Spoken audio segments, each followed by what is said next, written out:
So I close my eyes, 'cause you reflect in everything.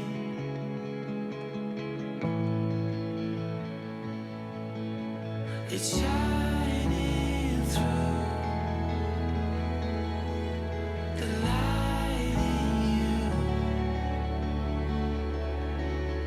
It shines so true. The light in you. Bonjour à tous et à toutes, bienvenue sur Lueur d'éveil, c'est Corinne, je suis très heureuse de vous retrouver pour un nouveau podcast. Aujourd'hui, je vais essayer de vous donner les 10 critères que j'ai identifiés et qui me permettent de reconnaître une relation hors norme quand vous venez vers moi. Alors la majorité des personnes que j'accompagne sont dans une recherche d'éveil de soi, suite à des questionnements ou à une envie d'évoluer, de redonner un sens à leur vie. Je reçois aussi beaucoup de personnes en souffrance amoureuse, dans des relations compliquées, souffrantes. Et bien sûr, parmi tous ces cas, j'ai de temps en temps des personnes qui viennent vers moi parce qu'elles ont fait une rencontre bouleversante et elles sentent qu'elles ne peuvent en parler à personne autour d'elles. Alors elles s'adressent à moi car elles savent que je ne serai pas dans le jugement. Elles peuvent se livrer en toute sincérité car je sais de quoi elles parlent. Il est impossible pour elles de se confier à une personne qui n'aurait pas vécu cette expérience, car vu de l'extérieur, tout ce qui est décrit semble incohérent, impossible, exagéré, voire presque inquiétant. Alors pourquoi ne peuvent-elles pas en parler ? Parce que leur ressenti, leur expérience dans cette rencontre ne ressemble en rien à ce qu'elles ont vécu dans leur relation précédente. Tout semble différent. J'ai donc envie aujourd'hui de vous expliquer quels sont tous ces critères qui me permettent, lors des entretiens, de qualifier que la relation est hors norme. Alors j'utilise cette terminologie car je n'ai pas envie de parler de flammes jumelles, d'âmes sœurs. Parce que pour moi, le nom n'a pas vraiment d'intérêt. De toute façon, on ne saura jamais comment cela s'appelle, ce que c'est exactement. Finalement, c'est ce qui est vécu et ce que cela implique qui me permet de très rapidement conscientiser que l'histoire racontée n'est pas une histoire classique. J'ai énuméré 10 critères principaux. Alors attention, cette liste ne fait pas foi. C'est de par mon expérience et mon métier que j'ai identifié ces 10 critères. Ce n'est pas parce que vous cochez tous les critères ou parce que vous n'en cochez que quelques-uns que votre histoire n'est pas singulière et importante. Vous savez que je n'aime pas trop mettre les histoires dans des cases, mais cette liste me semble intéressante car elle permet de comprendre la nature de ces relations, leur but. Certaines personnes, en écoutant ce podcast, se diront peut-être « je ne suis pas fou ou je ne suis pas folle, je n'ai pas inventé tout ça ». Quand les personnes me racontent leur histoire et s'inscrivent dans ce type de relation hors norme, je leur dis de toujours bien garder leur discernement, de rester dans l'observation de ce qui se passe, sans attente, sans vouloir rentrer dans un concept, dans des étapes, dans des cases. Cette liste doit attiser votre curiosité, mais ne doit pas vous faire tomber dans une nouvelle religion, entre guillemets. Vous devez construire votre propre histoire. Seul vous détenez la clé de cette grande expérience. Et surtout, personne ne doit vous imposer quoi que ce soit. Personne ne doit vous annoncer la suite de la relation. Seulement vous et cette autre personne du duo savez comment la suite de votre formidable histoire s'écrira. Soyez créatifs et surtout, ne vous enfermez dans aucun dogme. Voilà, donc je vais essayer de vous donner ces 10 critères. Selon, évidemment, mon expérience et puis tout ce dont vous me témoignez. Critère numéro 1, un ressenti depuis l'enfance. Dans beaucoup de cas, vous vous décrivez comme différent. Une sensation que vous n'avez jamais été vraiment à votre place. Comme si vous veniez d'ailleurs, d'une autre planète, d'une autre dimension. Ce n'est pas une souffrance de l'ego, c'est une souffrance de l'âme qui se sent incomplète. Tout cela est souvent inconscient pendant l'enfance, mais à l'âge adulte, cette sensation est toujours présente et elle vous pousse constamment à vous poser des questions, parfois à commencer un chemin intérieur. Vous avez soif de comprendre pourquoi vous êtes ici sur Terre alors que vous n'avez pas tout à fait trouvé votre juste place. Critère numéro 2, avant la rencontre, la plénitude. Un deuxième point qui est quasiment toujours présent, c'est juste avant la rencontre. La majorité des personnes me disent se sentir bien, dans une sorte de plénitude, comme dans une forme d'apaisement. Certaines personnes avaient même déjà entamé un chemin de développement personnel et ou spirituel. Il y a même parfois cette drôle d'impression, dans ce moment d'apaisement, que quelque chose de particulier est en train d'arriver. C'est comme une intuition. Vous savez, c'est un peu comme cette image du calme juste avant la tempête. C'est vraiment comme une impression que quelque chose d'inhabituel, de grand, allait arriver. Quelque chose d'extraordinaire. Alors extraordinaire au sens strict du terme, c'est-à-dire qui étonne, qui suscite la surprise ou l'admiration par sa rareté et sa singularité. Critère numéro 3, lors de la rencontre, le moment de connexion. Habituellement, lorsque vous faites une rencontre, vous vous souvenez des premiers moments d'attirance, de séduction. Quand vous me décrivez ces rencontres, il y a comme un fil continu, une sorte de progression chronologique. Vous me dites, voilà, je l'ai rencontré, on s'est séduit, on s'est parlé. Il y a une sorte de fil rouge, voilà. Alors que, pour ces rencontres hors normes, vous me décrivez quasiment à chaque fois le point de contact, ce que j'appelle la reconnexion, le réveil de l'âme. Ce qui est étonnant, c'est que c'est souvent sur un toucher. Ça peut être une poignée de main, deux mains qui se touchent, peu importe la raison. Bref, il y a un contact qui déclenche chez la personne un ressenti inexplicable, avec généralement des mots comme « j'ai été traversée par une sorte de courant électrique »,« une énergie m'a complètement envahi, m'a traversée de la tête aux pieds ». Voilà, il y a vraiment quelque chose d'inhabituel et ça n'a rien à voir avec des mots d'amour, pas du tout. Il y a un souvenir très fort et très clair de ce point de contact qui vraiment, pour moi, déclenche le processus. Cela n'existe généralement pas lors des rencontres plus classiques. Critère numéro 4, juste après la reconnexion, l'ouverture de cœur. Alors ça, c'est très particulier dans ce type de rencontre, car il ne s'agit pas du sentiment humain. Lorsqu'on est amoureux, souvent, le cœur bat vite, on peut avoir des papillons dans le ventre, on est sur un petit nuage, voilà. Ça, c'est ce qui est habituel. Là, c'est vraiment autre chose. Encore une fois, c'est très difficile à décrire. En général, vous me parlez d'expansion au niveau du cœur, comme si une énergie sortait du cœur en continu. Il y a vraiment un grand ressenti à cet endroit du chakra du cœur. C'est tellement puissant que parfois, vous avez l'impression de ne plus pouvoir redescendre. Vous êtes dans une vibration très haute. D'ailleurs, vos comportements humains, entre guillemets, peuvent vous sembler complètement incohérents pendant ces moments-là. Ça n'a rien de normal. C'est presque une expérience mystique. Et vraiment, à mon avis, je suis persuadée que c'en est une. Critère numéro 5, la médiumnité qui se réveille. Alors pareil, dans la majorité des cas, vous me parlez de votre ouverture sur les plans plus subtils, comme si de nouvelles capacités extrasensorielles se réveillaient. Vous commencez à avoir plus d'intuition. Vous pouvez avoir des rêves très symboliques, chargés de sens, avec des messages en lien avec votre histoire.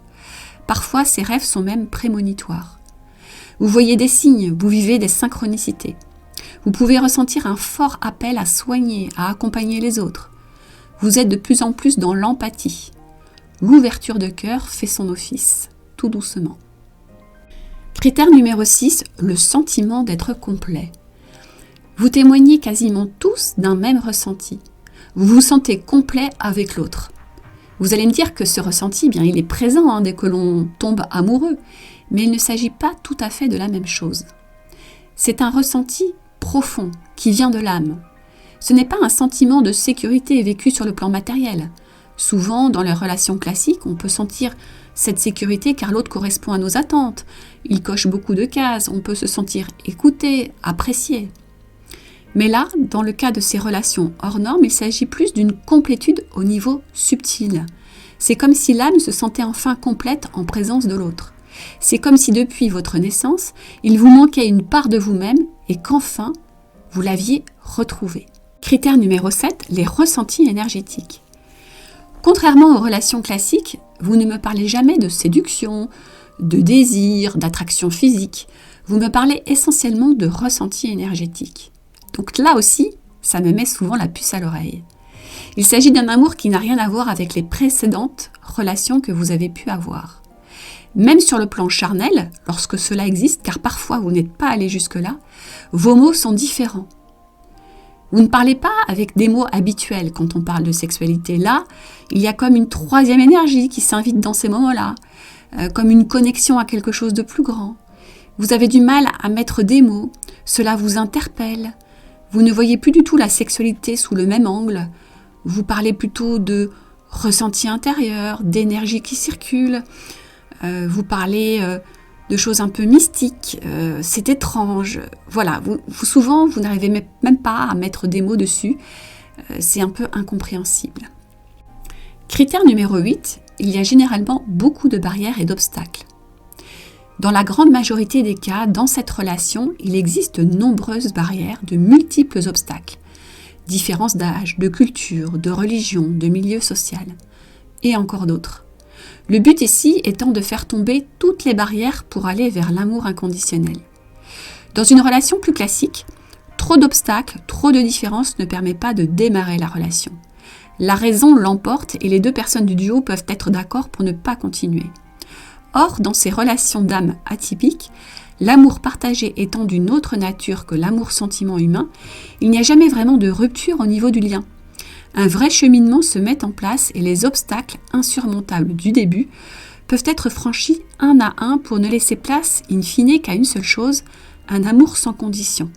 Alors évidemment, qui dit sans condition, dit ne rentre dans aucune case. C'est important de comprendre ça. L'amour peut être partagé mais sans obligation de former un couple classique. Chaque duo devra construire sa relation et chaque lien sera différent. Critère numéro 9, il n'y a pas de dépendance affective ou très peu. Au cours des accompagnements, j'ai l'habitude de faire un bilan pour mesurer la dépendance affective des personnes que j'accompagne. Dans les relations classiques, la dépendance est très souvent présente et plutôt importante. Et dans les relations toxiques, par exemple, elle est même extrême. En revanche, dans ces relations hors normes, il y a peu de dépendance affective. L'évolution demandée par les deux personnes du duo va au-delà de la guérison de cette dépendance.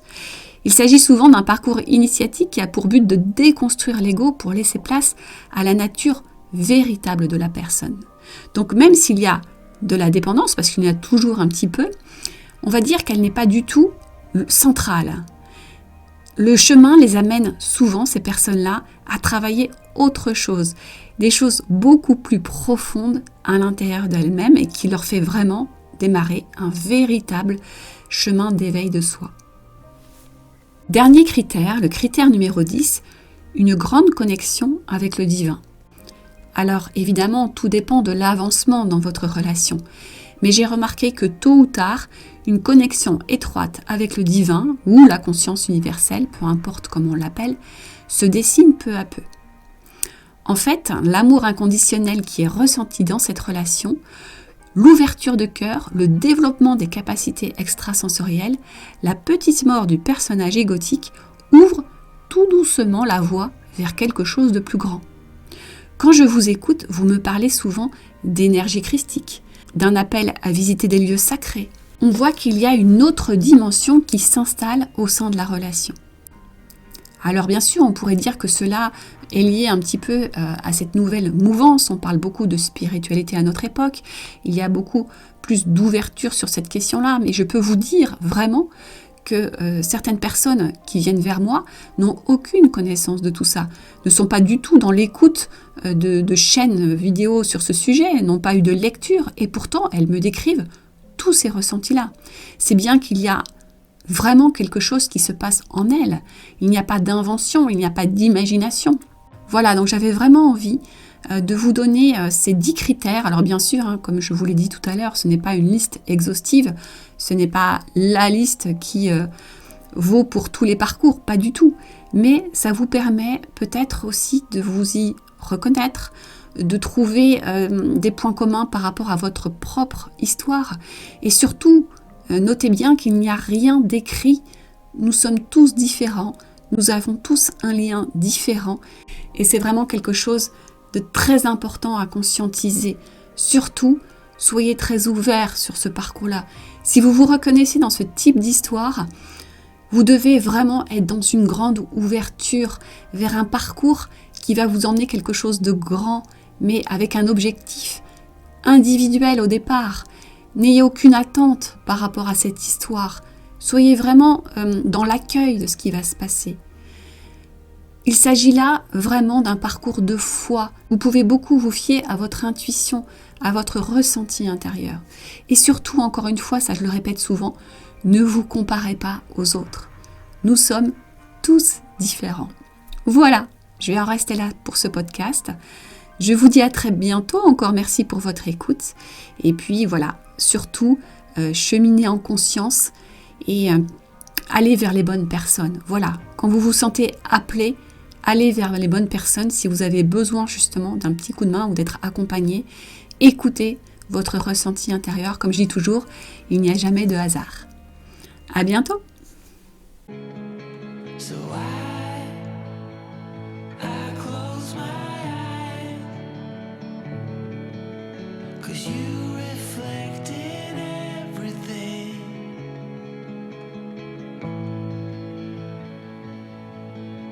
It's shining through the light in you. It's shining.